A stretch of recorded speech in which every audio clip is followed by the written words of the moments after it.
Start அப்பில் எது முக்கியமாக கவனிக்க வேண்டும்? என் முதல் புத்தொழில் அதாவது ஸ்டார்ட் அப் கிட்டத்தட்ட 13 லட்சம் ரூபாய் நஷ்டத்தோடு தோல்வியடைந்தது. வருமானம் நெடுங்காலமாக பொருளாதார பிரச்சனைகளை மறைக்க முடியும் என்ற பெரிய பாடத்தை அது கற்றுக் கொடுத்தது. ஒரு குறிப்பிட்ட இடத்தில் பணம் வர தொடங்கியது. ஆகவே நாம் ஆட்களை அமர்த்தலாம், தொழிலை விரிவாக்கலாம், நல்ல அலுவலகத்தை அமைக்கலாம், இன்னும் கொஞ்சம் மேம்படுத்தலாம் என்று நினைத்தேன். எல்லாமே வளருவது போல் தோன்றியது. ஆனால் நான் பணவரத்தை, தொழில் நட்பை, பண வசூலை, வரிகளை, நிரந்தர செலவுகளை கவனிக்க தவறிவிட்டேன். 20,000 ரூபாய் செலவு ஆபத்தானதாக தெரியாது. ஏன் 50,000 ரூபாய், ஏன் 1 லட்சம் ரூபாய் செலவழிப்பது கூட ஆபத்தாக தெரியாது.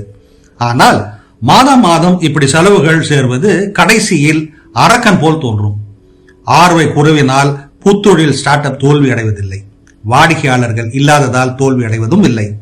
வரும் பணத்தை போதுமான அளவு மதிக்காததால் தான் தோல்வியுற்றது. அந்த பாடமே புத்தொழில் நான் இழந்ததை காட்டிலும் அதிகமாக என்னை சேமிக்கும்படி தூண்டியது.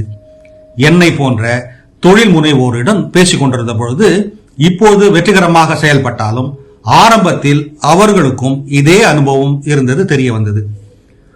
பொருளும் பணம் லாபம் அல்ல, வரும் பணமே முக்கியம்.